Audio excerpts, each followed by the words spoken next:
Luna and River suspect that calling animals predators or prey oversimplifies nature's complex relationships. This hatchling model, it's so different from the adult.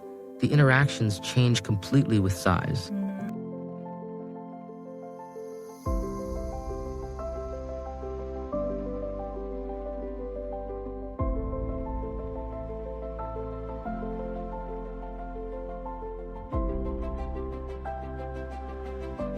Look how the dry season changes everything. These aren't fixed relationships at all.